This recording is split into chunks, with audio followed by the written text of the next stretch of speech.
A irmã Dufour, então, gente, ela continua ainda fazendo a relação de uma possível tese do porquê da nossa tristeza, do porquê a não aceitação da nossa condição humana, porquê a nossa não aceitação da nossa vida, ou a dificuldade de aceitarmos do jeito que somos, do jeito que deveremos ser.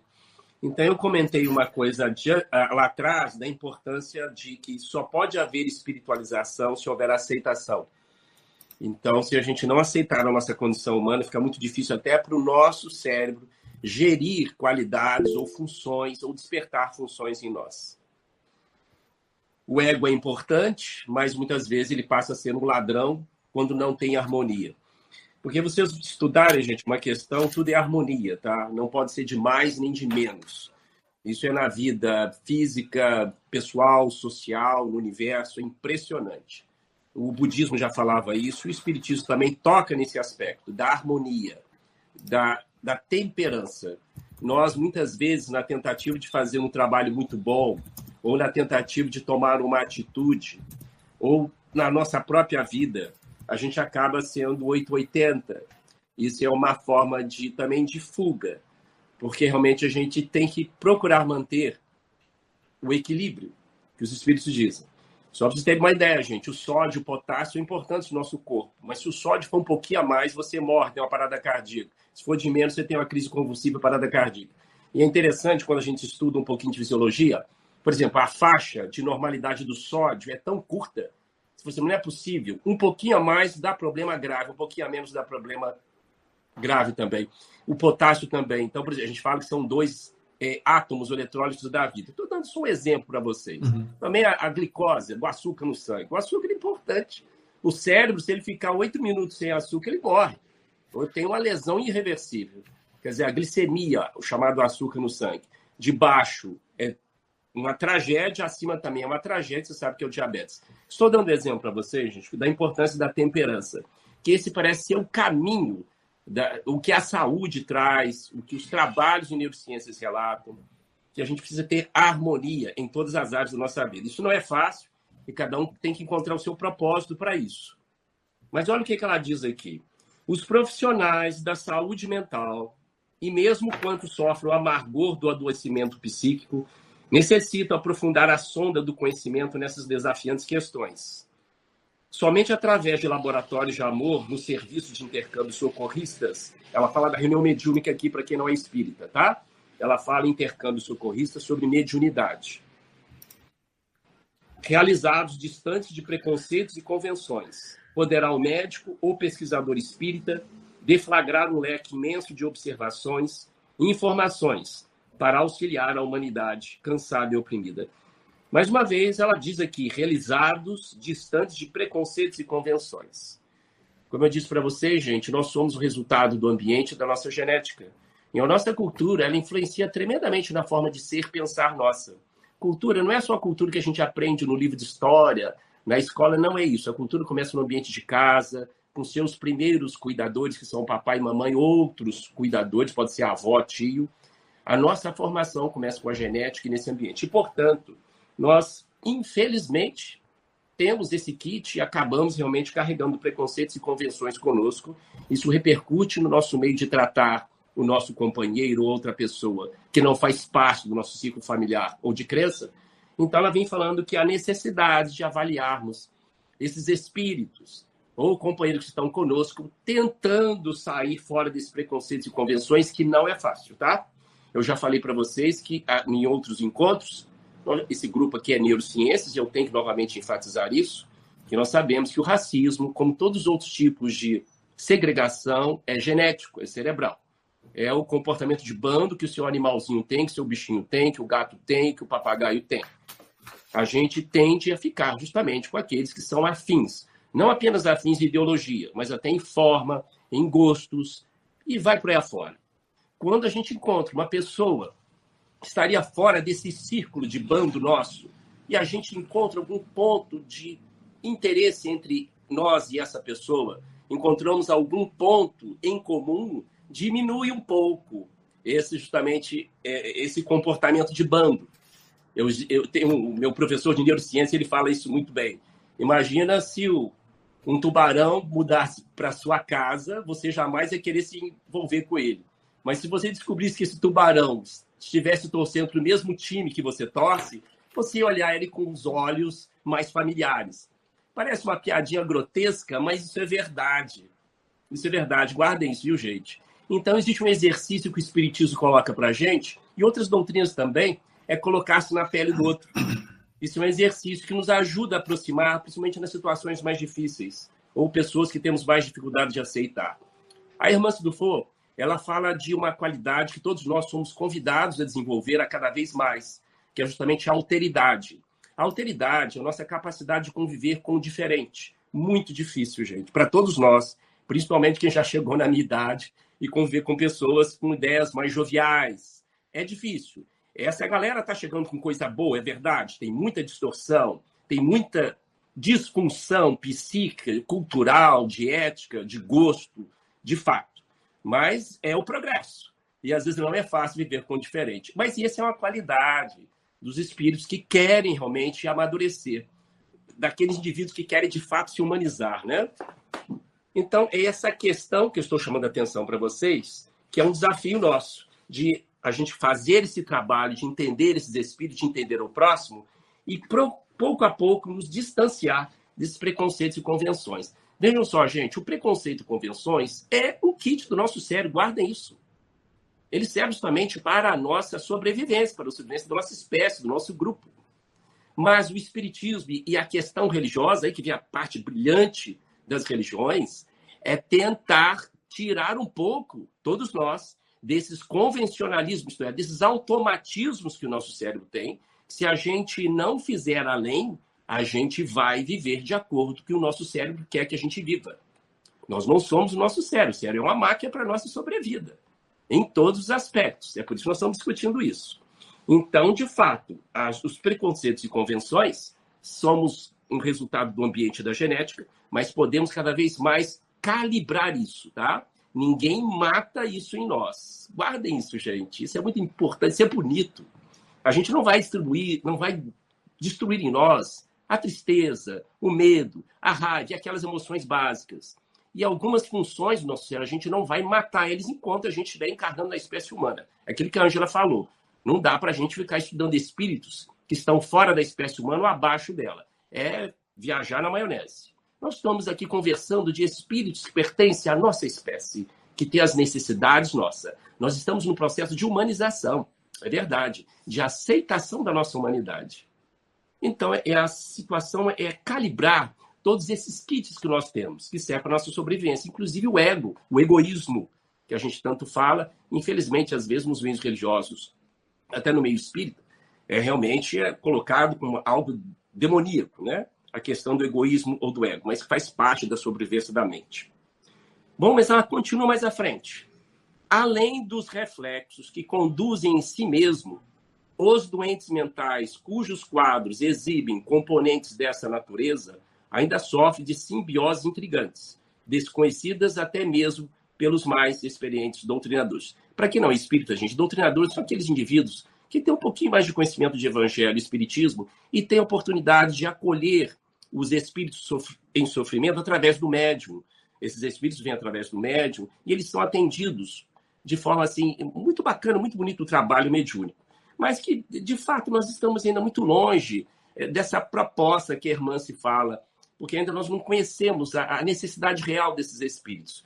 Como a Ângela também comentou, nós estamos longe de conhecer de fato o que é a espiritualidade. Nós estamos aqui dando os primeiros passos que Kardec abriu esse caminho para nós entendermos a verdadeira realidade do mundo espiritual. Para quem não sabe aqui, gente, simbiose intrigante é que muitos espíritos, e nós também, estamos encarnados, segundo a irmã Dufour está falando, de que muitos de nós continuamos vinculados a muitos espíritos no plano espiritual, que tivemos convivência com eles há muito tempo e que estão muito vinculados à raiva, ao ódio, à vingança e etc. Ao comportamento anticrístico. Pode ser que muitos de nós, ou milhões de espíritos que estão reencarnados, segundo ela está falando, continuam muitas vezes em simbiose, em ligação mental com esses espíritos, mesmo depois que reencarnam, tá? Por isso que o processo dito de obsessão que a gente fala que um espírito persegue outra pessoa, ele é muito mais complexo que a gente possa dizer, tá? Ele vem de outras vidas segundo os espíritos e vem de outros processos de relações espirituais, de regiões inferiores, ou, sabe lá, até de outras regiões espirituais mais distantes da Terra. Então, ela está querendo falar que a questão das doenças mentais, que ela está aprofundando, ela está querendo dizer que é muito mais complexo, é muito mais antigo que a gente possa imaginar. Então, realmente, como profissional da área de saúde, eu sei que passar um medicamento para um paciente, você não estará curando ele de fato.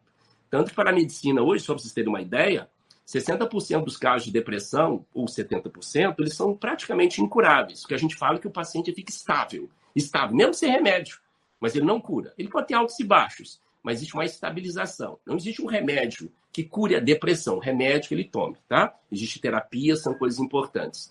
Mas eu só estou dando um exemplo para vocês que como, de fato, o que você sente, o que eu sinto em sentido de disfunção emocional, psíquica, pode ter realmente histórias lá atrás que ela está querendo dizer aqui que a gente não compreende isso, as raízes disso. E ela está querendo chamar a nossa reflexão para isso. Posso continuar? Alguém quer comentar? Eu queria comentar uma coisa seguinte. A gente percebe que algumas pessoas têm realmente muita dificuldade de se reerguer. Mas a minha dúvida é a seguinte: até onde é a vontade da pessoa, o espírito, e até onde é o cérebro reclamando? Tem como distinguir o que é o cérebro querendo que eu fique, por exemplo, deitada na minha cama confortável, ou não, não é o cérebro, sou eu mesmo que estou com uma procrastinação e não quero levantar. Tem algum parâmetro para a gente analisar, ou não, a gente tem que ir no automático, na vontade, brigando conosco mesmo, enquanto espíritos, e enquanto um cérebro rebelde que quer fazer as coisas? Interessante, Anjo, sua pergunta, muito interessante. O nosso cérebro ele não gosta de gastar energia. Ele vai fazer de tudo para a gente ficar no estado de zona de conforto. O corpo, gente, vamos supor, de 100%, Ângela, de energia que o nosso corpo consome, quase 25% vai para o cérebro. Olha só. Quase um quarto da energia que o nosso corpo consome vai para o cérebro. E o nosso cérebro, ele é pão duro. Ele não quer gastar energia e foi feito para isso, por uma questão de sobrevivência. Por isso que toda a função do cérebro ela é automática justamente para gastar pouca energia. Que, Ângela, se a gente fosse pensar cada passo, cada palavra, cada ação que a gente fizesse, ele gastaria muita energia. Então, nosso cérebro realmente ele tende a fazer ou nos fazer que a gente continue no automático. Olha que coisa interessante. Por isso aqui a importância do grupo, neurociência e espiritualidade. Aí que entra o córtex pré-frontal, que, segundo a ciência, é o que tem menos influência da genética, que entra a discussão do nosso livre-arbítrio e o nosso homo sapiens, tá, Ângela? Que é a vontade de fazer. Lembrando que a vontade de fazer é importante, mas ela não é o suficiente se não tiver significado. Mais uma vez, parece uma expressão bastante clichê, mas não é. Essa é neurociências pura para quem entende, para quem estuda neurociências. Nenhum animal, nenhum ser humano faz nada se não encontrar significado, valor, recompensa. Recompensa não é apenas prazer, é também fugir da dor. Então, Ângela, essa é a questão. Se nós fôssemos viver apenas para obedecer o que o nosso cérebro está pedindo, a gente nem estaria aqui. Então, realmente, nós viveríamos ainda na Idade da Pedra. Então, graças a Deus, que nós temos significados importantes que nos ajudam a sair desse automatismo do cérebro. E a gente, ao mesmo tempo, passa a forçar o cérebro a criar novos conectomas. Conectomas de coisas positivas que a gente quer, seja lá o que for. Desde começar a fazer uma dieta, atividade física, ser mais calmo, mais inteligente, ou mais justamente humilde e assim por diante. Eu não sei se eu respondi isso. O que você acha, Ângela? O que eu falei? Você respondeu, mas ainda estou pensando na situação. Aqueles que não conseguem encontrar o sentido, aí que eu queria saber. Essas pessoas que não buscam sentido, por mais que você fale, que a gente comente com as pessoas que tem que buscar o sentido, e se ela não consegue buscar o sentido, aonde ela vai buscar o sentido? Aí que entra a medicação, ou o quê? O que entra aí quando você vê que a pessoa não... Por mais que você oriente, porque a gente está compreendendo, Mas de compreender a agir é outra coisa. O que falta? É uma vontade espiritual ou é uma droga, né? Uma droga medicamentosa que vai fazer a pessoa ir para frente? Ô, Ângela, do ponto de vista neurocientífico, é o significado, é o valor e recompensa que cada um tem que encontrar, o mesmo animal. Você não vai levantar da cama, você não vai estar aqui, você não vai fazer o que tem que fazer se não encontrar um significado. O seu cérebro, quando você começa a fazer uma coisa, e ele começa a entender que a recompensa não está claro, o valor não está claro, você vai deixar aquilo, vai procrastinar aquilo. Isso em todas as áreas da nossa vida. O pior, Ângela, eu acho que eu sei que você está entrando, o assunto que você está entrando, é quando a pessoa tem uma disfunção psíquica, que vai uma depressão, que vai justamente uma ansiedade, outros transtornos que são genéticos. Aí a coisa fica mais difícil, porque nós estamos diante de um cérebro em disfunção. Aí sim, a pessoa vai ter que ter ajuda de uma química, de uma terapia específica. Existem situações até de cirurgias cerebrais hoje para melhorar ou minimizar uma situação psíquica. Então, vocês estão vendo, gente, como é importante, mais uma vez, a questão do significado para fazermos algo. Então, Ângela, aí entra a questão da religião. A religião que ajuda a pessoa a dar mais significado. Não sou eu que estou falando isso. Os próprios trabalhos científicos de neurociência diz que o principal papel das religiões é dar mais significado para os indivíduos. Tanto que se você tirar a crença religiosa de alguém, ela desmorona, a pessoa desmorona. Por isso que a gente não deve, assim, agredir ninguém, a fé de ninguém, porque é aquilo que sustenta a pessoa. Então a religião, gente, ela tem esse papel que a Ângela está falando, de ajudar a pessoa a ter significado, dar um passo na vida dela, de ir adiante. É a fé, é Deus, seja lá o que vocês quiserem, mas cada um tem o seu significado espiritual. Então, a religião tem esse papel importante, segundo as próprias pesquisas em neurociências. Quer dizer, o indivíduo não consegue encontrar significado para nada. A religião parece dar isso para essa pessoa, para que ela possa ter pernas para fazer o que tem que se fazer e tomar as atitudes e decisões que tem que fazer. Então, mais uma vez, gente, em neurociência, se a gente não tem isso, a gente não vai. Oi? Esse significado também pode ser uma coisa assim ruim, por exemplo. Eu levanto de manhã em torno de promover uma vingança referente a alguma coisa que alguém que me machucou. Ou então eu levanto de manhã porque eu quero ficar rico e vou trabalhar. Então o significado pode ser qualquer um que seja. Exato, Ângela. Não tem valor. Exato. É que faz o criminoso, o ladrão assaltar. Ele está cheio de dopamina para fazer aquilo, porque ele sabe que vai ter recompensa daquilo. É a vingança, é o dinheiro. Eu vou ter status, vou ser reconhecido. Então, guardem isso, gente, até do ponto de vista neurocientífico. Até para vivenciar o espiritismo. Nós somos espíritas, pelo menos a maioria que está aqui dentro. Até para vivenciar essas informações, de estar na pele do próximo, de ter caridade, de humildade, de perdão. A gente só vai fazer isso quando a gente começa a sentir significado nisso. Prazer, recompensa. Está aí a necessidade do exercício. A disciplina é importante. A disciplina a gente repete, mas a motivação não. Mas lembre que eu disse. Tem disciplina importante, mas sem motivação, a disciplina vai parar num ponto. Vai agarrar, se não vai adiante. Então eu vejo assim, muitos irmãos nossos, estou me incluindo no meio, todos nós. É muito importante estudar Espiritismo, é muito importante estudar o Evangelho de Jesus. Cada um no seu ritmo, no seu significado. Por isso que essa busca da divindade e da espiritualidade é um caminho muito pessoal. O que me produz fé não produz em vocês e vice-versa. Por isso que eu repito, cada vez mais nós devemos respeitar a fé das pessoas. Por mais que a gente ache algo grotesco, algo que escapa à nossa compreensão, mas é aquilo que faz ela ter significado na vida.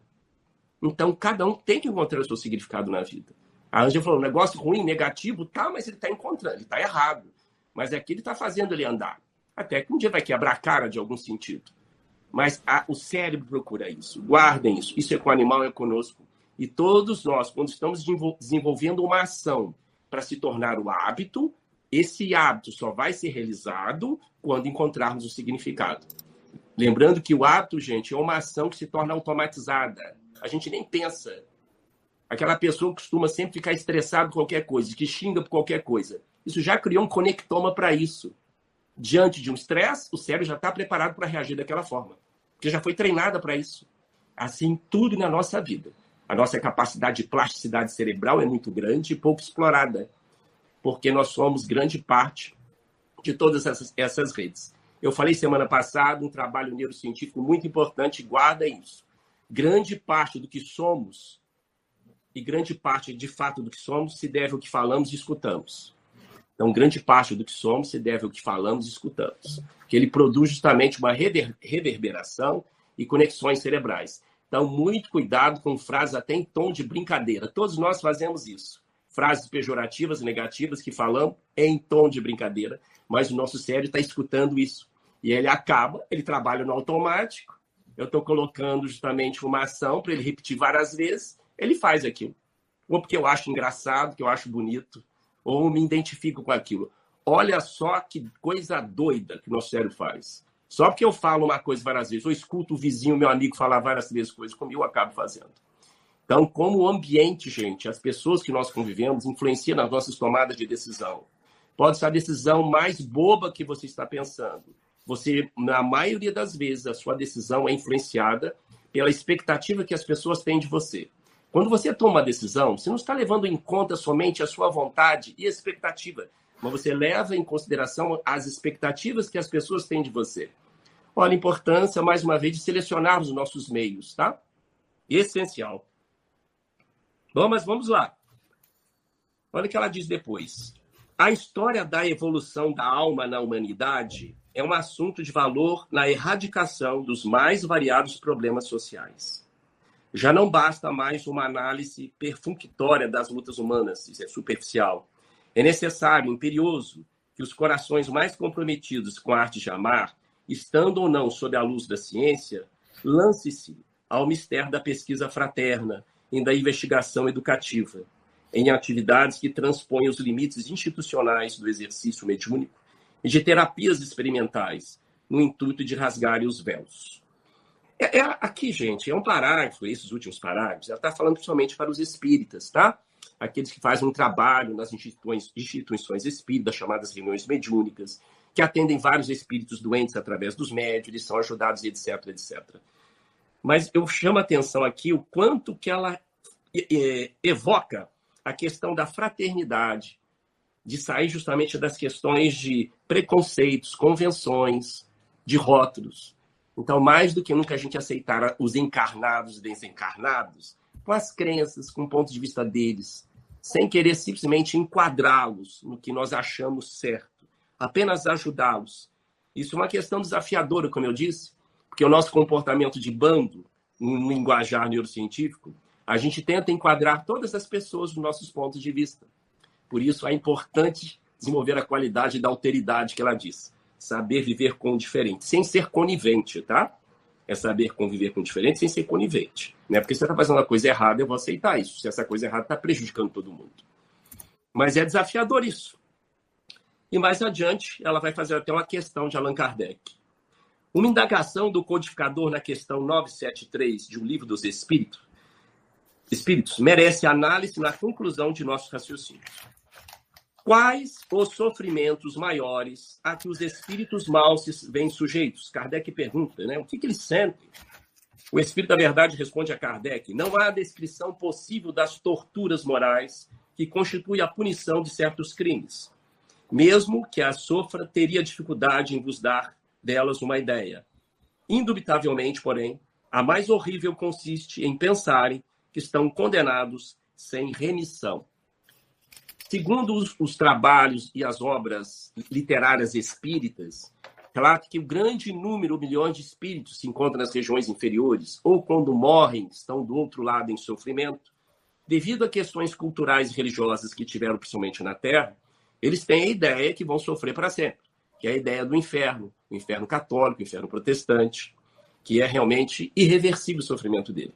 Isso é algo tremendamente, imagina você está com um problema, sabe que aquilo nunca vai mais acabar. Então, isso que ele está querendo dizer, que é o maior sofrimento que os espíritos encarnados têm e que muitos deles reencarnam e acabam justamente fazendo um processo de autopunição, segundo a própria irmã Dufour vai falar, que nós não podemos tomar o lugar de Deus, nós não podemos ser juízes de nós mesmos. Então, nós acabamos fazendo isso, até por questões inconscientes de outras vidas. Queremos dizer para nós mesmos que nós não merecemos a felicidade, a saúde, o bem-estar, que nós não somos pessoas importantes. Isso é um recado subliminar que recebemos provavelmente de outras vidas ou de contatos do que fizemos com outros seres com a mesma afinidade nossa, em deslizes que tivemos em outras vidas, em seja lá que área que for. Isso é uma tese que o Espiritismo coloca para a gente, como eu disse, nós somos fruto da genética, do ambiente, e um terceiro elemento nós estamos estudando aqui, que está na esfera espiritual. A importância que nós temos para a nossa vida dar esse significado. E que, segundo os estudos, nós vamos aprofundar mais à frente, essa espiritualidade está muito no córtex pré-frontal. Lembra que eu falei? O córtex pré-frontal está atrás da testa. Ele que nos dá o Homo sapiens. Nós entramos na humanidade devido ao córtex pré-frontal. Ele ajuda essa inteligência social. É através do córtex pré-frontal que eu entendo que uma pessoa está triste ou está feliz, ou que reação eu tenho que ter. Por exemplo, o córtex pré-frontal é só para dar exemplo, tá, gente? Quer dizer que isso aconteça, não. Por exemplo, ele diminui a sua função numa pessoa muito idosa. Por isso que muitas vezes o idoso, ele fala o que ele pensa, ele fica um pouco sem noção. Chega perto do neto e fala, você tá gordo, hein? Quer dizer, não pensa nas consequências que ele está sentindo. O córtex pré-frontal bem desenvolvido, ele tem essa capacidade de antever a resposta emocional que aquela pessoa teria diante de uma fala sua. Então, quando mais desenvolvemos essas qualidades espirituais, que estamos influenciando o córtex cerebral, nós temos a capacidade de antever a pessoa, por mais diferente que ela seja na nossa frente, saber lidar com ela. Isso chama inteligência interpessoal, capacidade de lidar bem com outras pessoas, que as empresas estão cada vez mais valorizando isso, viu?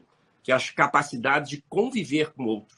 Claro, a empresa tem outros fins, né? Do lucro, de produção, de meta, mas isso faz parte hoje das grandes empresas investindo nessa capacidade de inteligência interpessoal, que nós vamos falar mais adiante. Alguma pergunta aí, gente? Um comentário? Então vamos lá. É por conta desse sentimento de condenação, olha só, incrustado no psiquismo desde tempos imemoriais, que a criatura, em tese, não consegue ou desconhece o prazer de viver a saúde. Eu entendo realmente o que ela está querendo dizer aqui, gente, resumindo tudo que ela disse até agora, que a nossa dificuldade de nos colocarmos como importantes, sem querer colocar acima do outro, mas nos colocarmos como é necessário respeitarmos a nós mesmos, de falar que nós merecemos o melhor, é justamente essa dificuldade de aceitação, de lidar bem conosco mesmo. Então, acaba tendo um outro processo que ela vai falar mais adiante. A gente acaba, muitas vezes, supervalorizando o nosso ego, na tentativa de compensar esse desamor conosco mesmo. A gente não se ama, não se gosta, não gostaríamos de estar onde estamos, não gostaríamos de ser quem somos, então acaba o quê? Para sobreviver, muitas vezes a compensamos através do ego. Lembre, toda vez que a gente encontra o excesso é porque existe uma falta. Isso é um princípio da neurociência também. Todo excesso esconde uma falta, seja o que for na nossa vida. Está trabalhando demais, está vivendo pouco em outras áreas. Está estudando muito, é porque está deixando de viver com a família. Está vivendo muito com a família demais, cuidando de todo mundo, está deixando, esquecendo de si mesmo. Eu estou dando apenas um exemplo, que a vida saudável é mais ou menos equilibrada em todas as áreas da nossa vida. Não é matemático, não tem como, mas é apenas para colocar para vocês que todo excesso esconde uma falta. E ela vai dizer isso mais adiante. Por a gente não ter essa aceitação, esses milhões de espíritos que somos nós também, acabamos muitas vezes tentando compensar isso através do ego, numa tentativa ególatra de querer tudo para nós, mas sem realmente nos amarmos. Olha o que ela diz. Possivelmente, a esmagadora maioria da população terrena, por essa razão, esteja situada psicologicamente na passagem do filho pródigo, exatamente no versículo 19 que diz: já não sou digno de ser chamado teu filho, faze-me como um dos seus jornaleiros. Essa passagem é linda e que eu me identifico pessoalmente, eu vejo muito a humanidade nisso, né? A gente saiu da casa do pai, abusou tudo, fez tudo, tinha que experimentar tudo, chega uma hora tem que voltar para a nossa essência. É isso, né? Para a essência, para a nossa essência humana, simples, do que eu sou. Ela fala no próximo parágrafo. Essa questão toda dessa tese dela, ela vai terminando para a gente entrar nos próximos capítulos sobre comportamento, emoções, autoaceitação, felicidade, mágoa. Ela começa a falar sobre isso. Então, olha o que ela fala no próximo parágrafo. A rota evolutiva dos filhos pródigos, que somos todos nós, olha que lindo, é um percurso de esbanjamento psíquico através da atitude arrogante. Em algum momento da nossa vida espiritual, ou nesta vida, tivemos esse esbanjamento. E a gente agora está pretendendo a voltar para a nossa essência. Ela continua. Tal ação não poderia ser correspondida com outra sensação, senão de vazio interior, cansaço de si, de desvalimento, que são os elementos emocionais estruturadores da depressão. Doença da alma ou estado afetivo de penúria e insatisfação. A terminologia contemporânea que melhor define esse caos sentimental é a baixa autoestima. Olha aí, ó. Quadro psicológico que nos enseja ampliar ostensivamente os limites conceituais dos episódios depressivos, sob o enfoque do espírito imortal. Gente, a depressão é uma das doenças mentais mais complexas, tá? Às vezes mais complexa, talvez, do que a esquizofrenia. Porque a depressão ela tem variantes muito grandes e com várias causas. Mas 60%, 70% são genéticos, sim. E é sabido que se você tem um parente com transtorno psiquiátrico na sua família, você tem chance de, em algum momento da sua vida, ter um quadro depressivo grave, que seja alguns dias, tá?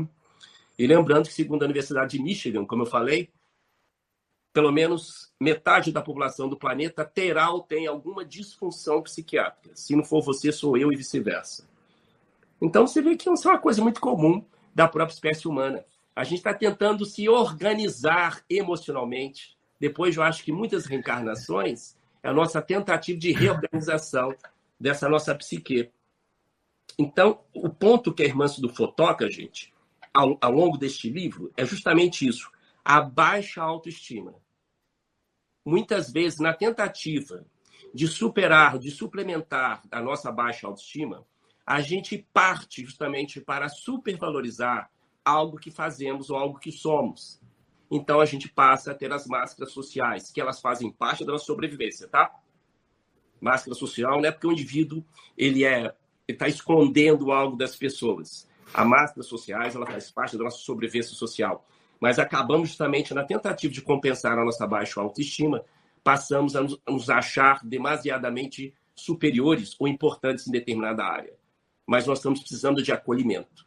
Por isso, como eu disse nos primeiros encontros do nosso curso, eu sempre falo isso nas minhas palestras, quando eu sou convidado para falar sobre neurociências, faça as pazes com a sua humanidade. Abraça suas emoções, abraça sua raiva, seu medo, a sua alegria, o seu nojo, a surpresa. São emoções básicas, está no interior do seu cérebro. Você não tem como viver sem fome. Você não tem como viver sem essas emoções que te preparam para a vida a todos os instantes. Hoje você já sentiu elas várias vezes. Lembra, gente, que felicidade, de fato, ela não existe como as pessoas pregam. É impossível alguém ser feliz 24 horas. Não tem como do ponto de vista cerebral, humano. Não há. As nossas emoções e sentimentos oscilam ao longo do dia, como o traçado do eletrocardiograma. Certa vez, um paciente meu falou assim, doutor, eu tenho bipolaridade, porque de manhã eu estou com raiva, no final do dia eu tenho felicidade, eu sou bipolar. Eu disse, não é bipolar. Parabéns, você é saudável, porque isso acontece comigo, com todo mundo. É natural você ter uma notícia desagradável agora, ter tristeza ou raiva. E logo mais à noite, encontra uma pessoa agradável, um familiar agradável, você fica feliz. Isso não é bipolaridade. Isso é uma oscilação fisiológica do nosso cérebro. Guardem isso. A gente tem que abraçar essa oscilação. Faz parte do nosso dia a dia. E um trabalho neurocientífico muito importante, que eu já citei ele, mas eu quero enfatizar.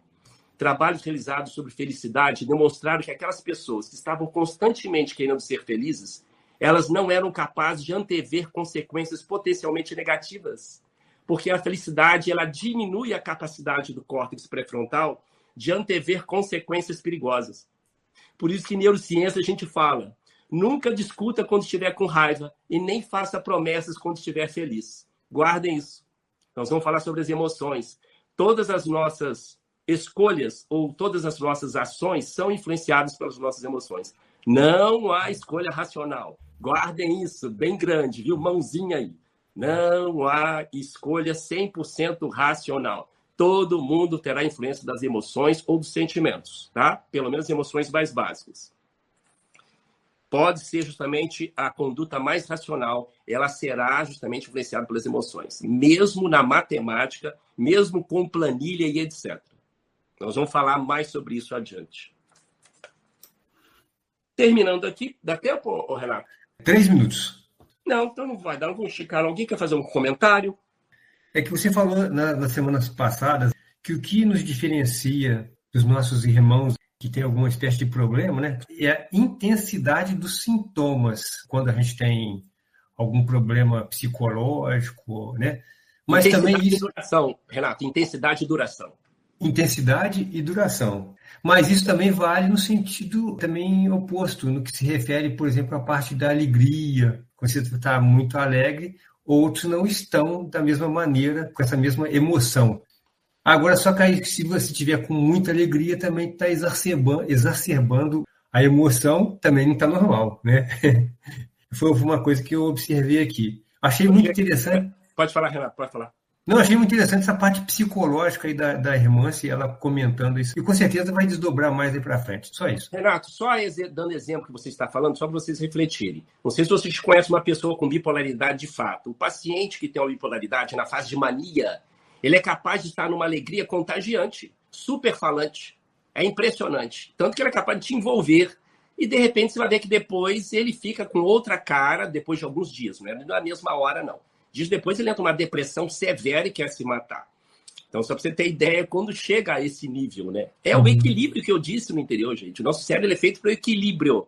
Lembra da dopamina? Por mais que o indivíduo queira usar muita droga, chega um momento que o cérebro começa a diminuir a dopamina, ele tem que usar cada vez uma dose maior. Isso todas as ações da nossa vida. Por isso que em neurociência existe uma frase que a gente fala que a segunda vez nunca será tão prazerosa quanto a primeira. Nós vamos falar sobre isso. Porque você sempre vai ter que usar uma energia maior, uma ação maior para ter o mesmo prazer da primeira. Isso chama tolerância. Isso acontece em todos os comportamentos compulsivos nossos. Comportamento compulsivo, gente, não é apenas droga, não. Nem álcool e cigarro. É qualquer comportamento que você gostou no início, vai usando e você passa a direcionar todas as suas ações para isso e negligencia outras áreas da sua vida. Chama comportamento compulsivo. Isso pode ser na área do sexo, da leitura, assistir vídeos, leitura e uma série de coisas. Tudo que é compulsivo faz que o cérebro olhe só aquilo, como se fosse um drogado. É uma forma de hackear o sistema de prazer do cérebro. Tá? Por isso, mais uma vez, o equilíbrio. O equilíbrio. Todo excesso esconde uma falta. Guardem isso.